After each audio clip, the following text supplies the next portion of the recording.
안녕하세요. 백두산 금융연구소의 백두산입니다. 4월 17일 수요일 아침 9시 17분입니다. 미국과 유럽 증시는 하락 마감했습니다. 지금 시장을 계속해서 하락시키고 있는 주된 악재는 아시다시피 중동에서 벌어지고 있는 전쟁, 확전 우려, 또 그리고 금리나 기대감 후퇴, 인플레이션 우려 이런 것들이 있죠. 이 두 가지 재료들이 여전히 잔잔하게 영향을 미치고 있습니다. 근데 최근에 몇 거래일 사이에 세계 증시가 일제히 좀 급격한 가격 조정을 보였는데요. 이 가격 조정이 정말 오래간만에 나타난 첫 가격 조정의 의미가 있어서 일단 이 급격한 움직임에 대한 어떤 눈치 보기 이런 것 때문에 어젯밤 움직임은 조금 둔화가 되는 그런 모습이었습니다.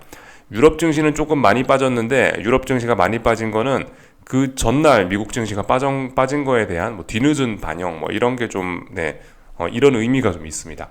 하여튼 세계 증시는 이 얼마 전에 한번 일제히 많이 빠졌었고 그 많이 빠진 거에 대한 단기적인 부담에 의해서 지금 옆으로 일단 벨벨벨 기고 있는데 하락이 좀 둔화가 되고 있는 그런 모습입니다. 단기적으로 많이 빠졌기 때문에 말씀드리고 있죠. 증시 하락이 좀 둔화가 되는 게 증시 하락이 좀 둔화가 되거나 아니면 조금 반등을 시도하는 게 자연스러운 모습일 거라고요. 여기서 계속 하락이 깊어지는 거는 좀 이제 특별한 재료가 필요한 어떤 좀 자연스럽지는 않은 그런 시나리오라고 말씀을 드리고 있습니다. 어젯밤에도 1, 2번 재료가 계속해서 작용을 했다라고 말씀을 드리고 있는데 어젯밤에도 금리가 조금 계속해서 올라갔습니다. 파월 의장이 한마디 했기 때문인데요. 파월 의장이 어떤 인터뷰 이런 걸 했는데 여기에서 이제 제약적인 통화 정책을 더 오래 용인하는 게 적절해 보인다라는 발언을 했거든요. 매파적인 발언이죠. 금리나 기대감이 후퇴되는 그런 발언이죠. 그렇기 때문에 금리가 올라가면서 증시의 조정이 계속됐다. 일단 이렇게 보시면 좋겠습니다.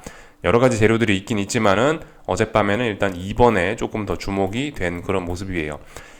그 와중에 참 기업들 실적 발표도 계속 진행되고 있거든요. 실적 발표는 지금 악재로 작용하지는 않고 있습니다.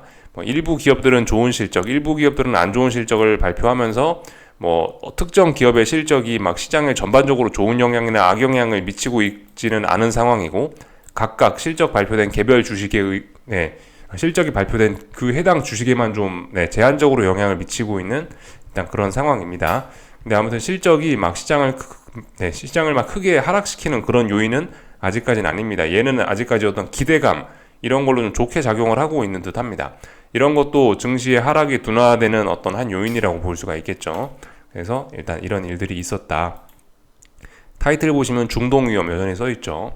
지정학적 리스크를 여전히 시장은 주목을 하고 있습니다. 어젯밤은 지정학적 리스크가 특별하게 새로운 거는 나오지는 않은 것 같더라고요. 그래서 하여튼 미국 증시, 유럽 증시 하락 마감했다 이겁니다. 미국 증시 하락 마감했지만은 일단은 그래도 좋은 종목들도 좀 많이 있었습니다. 그래도 초록불들이 좀 들어와 있죠. 한동안 좀 많이 빠졌었기 때문에 일부 종목들이 반등을 시도하면서 물론 하락 종목 수가 더 많고 분위기 자체는 좀 안 좋긴 했습니다만은 그 전일의 하락 이런 거의 영향으로 분위기가 전반적으로 좋진 않았습니다만은 그래도 좋은 종목들도 좀 눈에 띄는 어떤 실제적인 내용을 보면 좀 시장이 혼조했다라고 볼 수도 있겠습니다. 하여튼 근데 일단 하락 마감한 건 하락 마감한 거죠. 분위기가 또 조금 괜찮아진다 싶으니까 이 반도체가 다시 한번 이렇게 튀어오르고 있습니다. 여전히 반도체와 IT 빅테크, AI 이런 친구들이 주인공이 맞긴 맞습니다. 이 주인공들은 그 전날 한번 급격하게 좀 빠졌었죠. 그 급격하게 빠진 거에 대한 반발이 어젯밤에 나왔다라고 일단 기술적으로 그렇게 보시면 될 것 같습니다. 일부 기업들이 실적을 발표하고 있는데 금융주들이 실적을 발표하고 있는데 그 실적에 따라서 일부 종목들은 오르고 내리고를 이렇게 왔다 갔다 하고 있습니다. 진한 초록 혹은 진한 빨간색 이런 식으로 하여튼 좋은 실적 발표하면은 좋게 올라가고 안 좋은 실적 발표하면은 안 좋게 떨어지고 그렇게 일단 움직이고 있습니다. 제각각 혼조한 그런 모습들 나타나고 있죠.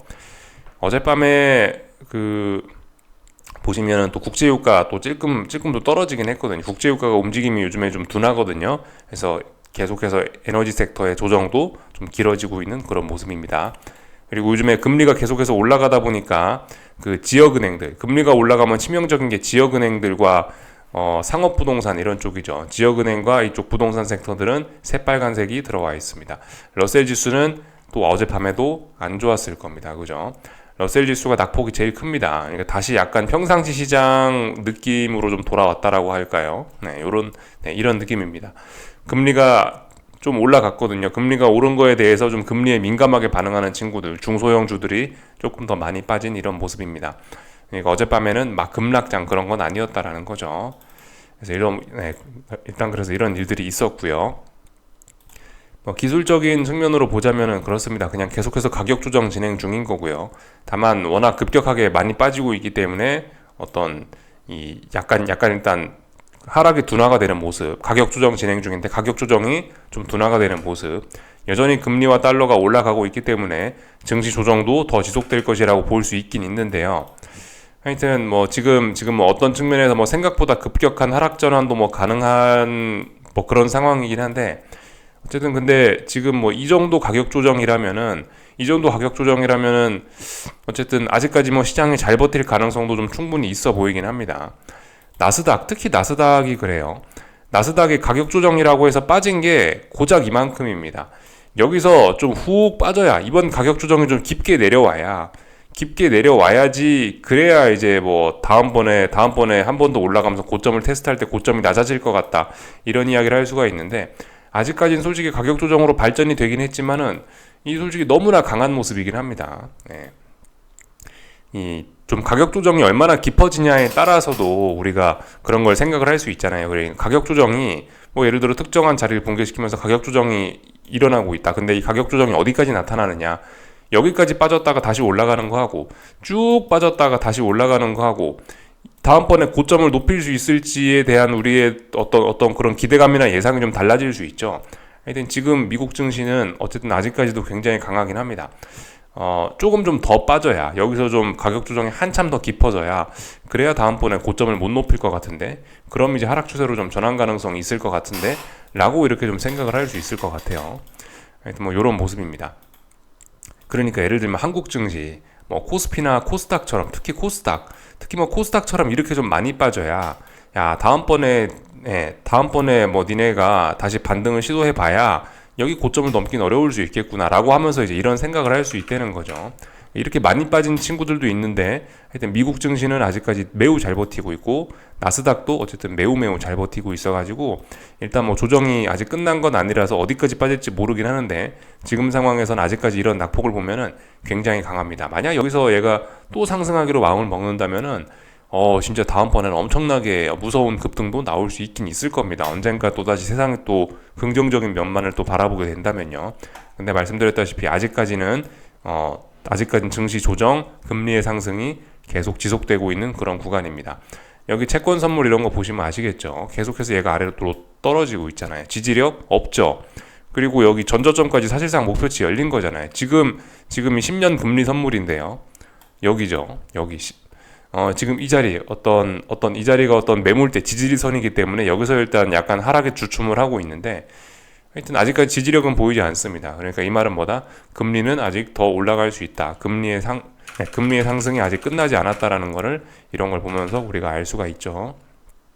다만 금리도 워낙 급하게 움직였기 때문에, 또 지지선 부근이기 때문에 어떤 하락이 좀 둔화가 된 그런 상황, 금리의 상승이 조금 둔화되고 있는 그런 상황입니다. 하지만 분명히 이 찔끔찔끔이라도 계속해서 올라가고 있기 때문에 금리에 민감한 러셀 지수 친구들, 좀 약한 친구들은 계속해서 좀 부담을 많이 느끼고 있는 그런 상황이죠. 달러도 하여튼 잘 올라가고 있습니다. 이거 유로화인데요. 달러 인덱스 차트로 좀 보겠습니다. 달러 인덱스도 보시면 이렇게 그냥 잘 올라가고 있는 그런 모습입니다. 다만 얘도 지금 상승이 좀 둔화가 될 수밖에 없는 그런 자리라고요. 그죠?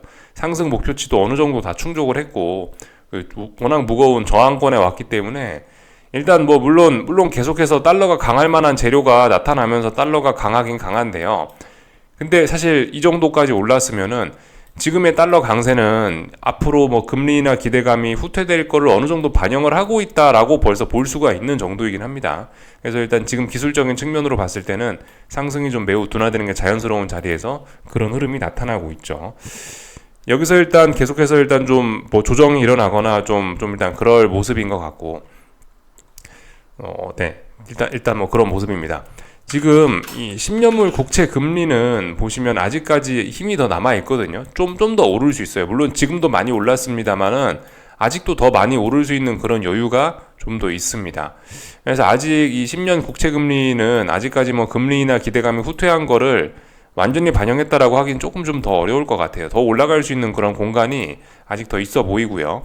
여기서 이제 지금 투자자분들이 좀 주의를 하셔야 될 점은 이미 급격하게 오르고 있지만은 이 강력하게 오른 친구들이 끝이 나려면은 보통 여기서 오버슈팅이 한두 방 더 나오는 경우가 있긴 있거든요. 대표적으로 요즘에 오버슈팅 그런 사례가 좀 잘 보여지는 게 저기 원달러 환율이죠. 원달러 환율처럼 상승에 대한 목표치를 어느 정도 충족을 이미 시켜놨는데 여기서 몇 방 더 지금 치고 오르고 있지 않습니까? 근데 이런 점이 상당히 무섭잖아요. 이게 이제 금리에서도 나타날 수 있다는 생각을 좀 하긴 해야 되거든요. 근데 금리에서도 만약 얘가 슈팅이 걸려서 순식간에 5% 부근으로 간다거나 지금 그런 가능성을 닫아놓을 수가 없습니다. 지금 그럴 수가 있는데 만약 얘가 이제 금리가 한번 무슨 이유에서든지 그냥 단순히 기술적인 투기적인 이유에서든지 아니면 뭐 무슨 재료가 있어서라든지 하여튼 금리가 한번 오버슈팅이라도 줘서 확 튀면은 증시는 한번 확 무너질 수도 있긴 있습니다. 그냥 무너지는 게 아니고 이제 금리가 확 튀면서 예를 들어서 뭐 어디 뭐 지역은행에 또 대차대조표에 문제가 생기거나 아니면 뭐 무슨 뭐 상업부동산 얘네에 무슨 문제가 생기거나 해서 어떤 뭐 금융기관들의 어떤 뭐 부실이나 뭐 이런 쪽으로 실제적인 어떤 뭐 붕괴나 이런 걸로 연결될 수도 있기 때문에 이런 점은 좀 잘 보셔야 되긴 하겠습니다.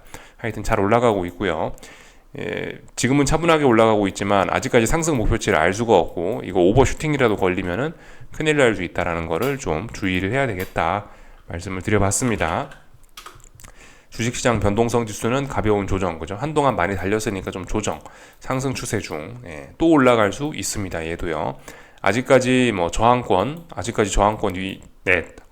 좀 위쪽이니까 아직까지 더 올라갈 수 있습니다. 빅스는 보통 이 정도 선이 어떤 마디 가격인데 이 정도까지 충분히 더 올라올 수 있죠.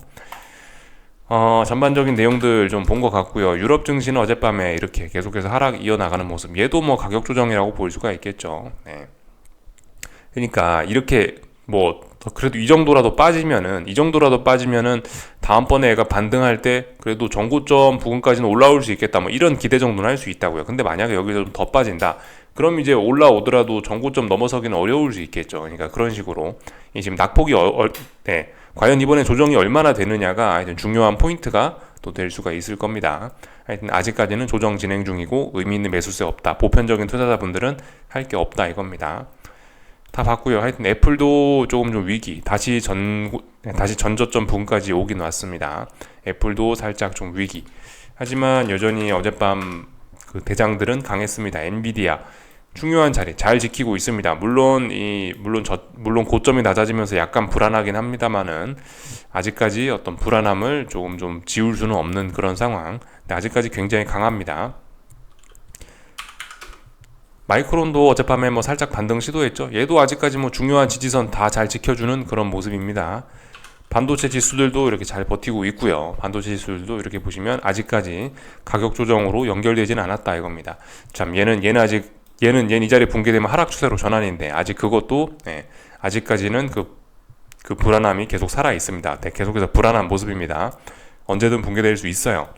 이 아래쪽으로는 축축 처지고 있고 의미 있는 지지력이라고 하기는 좀 그렇죠. 중요한 지지선 부근이고 지난 몇 거래일 동안 낙폭이 좀 부담스러웠으니까 양봉이 나오긴 한 건데 여전히 금리가 올라가고 있고 이래저래 시장 분위기가 좀 찜찜하죠. 그래서 좀 불안한 그런 모습입니다. 다 살펴봤고요. 그 국제유가가 어쨌든 계속해서 이게 아래쪽으로 뭐 쉽게 죽을 것 같지는 않은데 위쪽으로도 탄력도 상당히 좀 제한되고 있긴 합니다. 이거는 지금 방향성 무지하게 고민하고 있다라 보셔야 돼요. 무조건 위로 올라간다라고 보기만은 지금 상승 탄력이 좀 많이 떨어져서 나스닥이 이렇게 둥그스름한 천장형 만들다 결국 아래쪽으로 가격 조정까지 왔잖아요. 얘도 그럴 수 있습니다. 지금 지정학적 리스크 어쩌고저쩌고 해서 쉽게 하락할 것 같지는 않은데 지정학적 리스크가 그렇게 세면은 위로 올라가야죠. 근데 일단 위로 올라갈 생각은 일단은 위로 올라가는 탄력이 매우 둔화가 됐습니다. 계속해서 음봉이 누적되고 있고 이런 점을 좀 주목할 필요가 있겠어요. 아직까지 상승 추세라서 뭐 더 올라가겠거니라고 생각은 할 수 있겠는데 여기서 상승 탄력이 너무나 둔화가 돼 있습니다. 근데 여기서 얘가 마음 먹고 이제 위쪽으로 한번 올라가기로 마음을 먹으면은 위쪽으로 올라가기로 마음먹으면은 여기서 오랫동안 기간 조정을 거쳤기 때문에 한 번에 막 90몇 달러까지 급등을 해버리는 그런 일이 생겨날 수도 있긴 합니다. 그런 점을 좀 유의하셔야 되겠습니다. 지금은 변동성을 줄인 상황에서 약간 방향성 탐색하고 있는 그런 모습입니다. 아직 상승 추세이긴 한데요. 상승 탄력이 매우 둔화된 걸 보니까 방향성 탐색하고 있구나 싶습니다. 하여튼 뭐 중국 경제 지표도 좋게 나오고 미국 경제도 좋다 이러니까 요즘에 구리값이 좀 계속해서 강세를 보이는 것 같습니다. 얘도 아직까지 뭐 어떤 의미 있는 그런 고점 신호 이런 거는 일단 잘 보이지는 않습니다. 물론 어젯밤에 조정은 나왔지만은 하여튼 아직까지 좀 전반적으로 강한 모습들이 나타나고 있습니다. 골드도 강하고요. 하여튼 지금 시장 상황이 정말 재미납니다. 예, 여러 가지 참 재밌는 면들이 참 눈에 띄는데, 이게 그러니까 결과적으로 주식시장이 큰 상승 추세를 고민하고 있는 과정이라서, 나름 혼조한 구간이라서 이런 것 같아요. 큰 상승 추세를 끝내고 여기서 하락으로 전환을 할 거냐, 아니면은 다음번에 더 큰 랠리로 갈 것이냐, 이것을 무지하게 지금 고민하고 있는 그런 단계인 것 같습니다. 하여튼 주식시장 지금 이번 위기만 잘 견디면요, 또 엄청난 급등 랠리가 또 가능한 그런 상황입니다. 나스닥 같은 걸 한번 생각을 해보시자고요. 그죠? 지난번에 여기서부터 해갖고 이렇게 올라왔었는데 가볍게 잠깐 하락 추세로 전환하긴 했었지만은, 이게 결과적으로 기간 조정 가까이 뭐 이런 식으로 건전하게 인식이 되면서 상승 목표치가 엄청 열리면서 이번 랠리를 만들었는데, 근데 여기서 지금 조정이라고 나오는 게 아직까지는 이거밖에 안 됩니다. 그렇다면 다음번에 올랐던 요만큼 또 오를 수도 있는 그런 상황이기 때문에 이런 점들, 하여튼 지금 어쨌든 중요한 순간이긴 해요. 크게 하락할 것이냐, 뭐 크게 상승할 것이냐, 뭔가 어떤 그런 기로에서 계속해서 일단은 시장이 고민을 하고 있는 그런 순간인 것 같고요. 어쨌든 근데 단기적으로 좀 워낙 강했던 시장에 단기적으로 지금 오래간만에 첫 그런 충격이 온 거기 때문에 여기서 지금 버티려는 힘들도 상당히 강하긴 합니다. 근데 분명히 증시 조정은 끝나지 않았죠. 금리의 상승도 끝나지 않았고요. 금리가 오버슈팅 나오는 그런 시나리오도 있기 때문에 좀 주의를 하셔야 되겠습니다. 하여튼 오늘 한국 증시인데요. 뭐 계속해서 뭐 지난번에 약했던 뭐 그런 영향으로 비실비실합니다. 뭐 물론 이제 말씀드렸다시피 뭐 그 전날 워낙 많이 빠졌었고 환율이 막 1,400원 막 장중 찍으려고 그러고 그래서 일단은 너무 급격했던 움직임에 대한 되돌림들이 좀 나타나고 있긴 있는데, 의미 있는 되돌림은 없습니다. 아직까지는 조정 지속. 보편적인 투자자분들은 계속해서 말씀드리지만 딱히 할 게 없습니다. 물론 뭐 공격적으로 하실 분들은 여기서 반등시 매도 전략, 야 오늘 갭 상승했으니까 코스피를 반등시 매도 전략 한다, 코스닥도 반등시 매도 전략 한다 하면 되긴 되는데요. 근데 이미 어느 정도 가격 조정이 좀 진행이 됐고, 또 그리고 어떤 가격 조정에 대한 목표치도 어느 정도 좀 충족을 한 상황이라서 여기서 반등시 매도 전략 하는 거는 좀 추격의 의미가 좀 들어가 있는 다소 좀 위험한 그런 베팅이 될 수가 있겠죠. 그래서 계속해서 말씀드리지만은 보편적인 투자자분들은 할 게 없습니다. 어느 정도 좀 하락도 많이 했기 때문에, 또 그리고 지난번 중장기적인 상승 추세의 영향도 있어서 지금 이런 자리는 딱 애매한 겁니다. 위험을 난 많이 감수하겠다 하시는 분들은 뭐 주식을 사 보시거나 아니면 여기서 하방 베팅을 추가로 하시거나 뭐 원 없이 하시면 되긴 되는데, 저는 일단은 뭐 계속 가만히 있습니다. 어떻게 될지 모르기 때문에. 다만 객관적으로 말씀드릴 수 있는 거는 조정은 끝나지 않았다 이거입니다. 조정 끝나지 않았고요. 그런 상황이에요. 코스닥은 오늘 지금 이제 검증을 하고 있는 건데요. 오늘 검증 1400 붕괴가 진짜냐 이걸 지금 검증을 하고 있는데, 약간 좀 진짜인 것 같아 보이긴 합니다. 이렇게 만약에 1400 붕괴가, 여기 있는 중요한 지지선인 1400 붕괴가 진짜였다면은 그러니까 만약 붕괴가 그 붕괴가 만약 속임수였다면은 오늘 강력한 매수세가 이렇게 나오면서 장대 양봉으로 이 자리를 빨리 돌파 한착 해줄 수가 있었을 텐데, 지금 일단 아침 분위기로 봐서는 이 1400에 대한 저항을 재확인하고 있는 것으로 보입니다. 저항을 재확인한다라면은 지금 잘 생각해 보셔야 되는 게, 여기서 이렇게 빠지고 있는데 반등도 없이 그냥 그대로 다이렉트로 또 빠질 수도 있는 가능성을 좀 생각을 해봐야 되겠습니다. 그래서 지난번에 상승할 때도 좀 이례적으로 이상하게 조정도 없이 한 방에 올랐잖아요. 코스닥은 지금 반등도 없이 지금 여기서 이렇게 한 번에 쑥 빠지려고 하는 그런 가능성이 조금씩 등장을 하고 있는 그런 상황입니다. 이런 점들에 조금 유의를 하셔야 될 것 같습니다. 어쨌든 근데 지금 아침이니까요. 일단은 장막판까지 보자고요. 장막판에 보고 움직이면 됩니다. 환율도 오늘 살짝 조정 나오고 있죠. 예, 환율도 보시면은 그 어떤 상승에 대한 목표치를 충분히 다 충족하고 나서 오버슈팅이 살짝 걸렸었기 때문에 조정이나 상승의 둔화가 자연스럽다라고 말씀드렸습니다. 그래서 조정이 나오고 있죠. 하여튼 여기서 잘 봐야 됩니다. 여기서 지금 상승 목표치 혹은 뭐 당장 단기적인 하락 목표치 주식시장이 어느 정도 좀 충족을 시켜놓은 상태인데 여기서 이제 벨벨벨 기다가 힘을 모아서 단기적인 힘을 모아서 또 폭락할 수도 있는 거고 아니면 이제 적당히 반등 시도할 수도 있는 거고 한동안 어쨌든 너무 좀 급격했던 그런 움직임이 있어서 다들 고민 중인 그런 시장의 모습입니다. 여기까지 하겠습니다. 궁금한 거 리플 남겨주시고요. 오늘 저녁에 뵙도록 하겠습니다.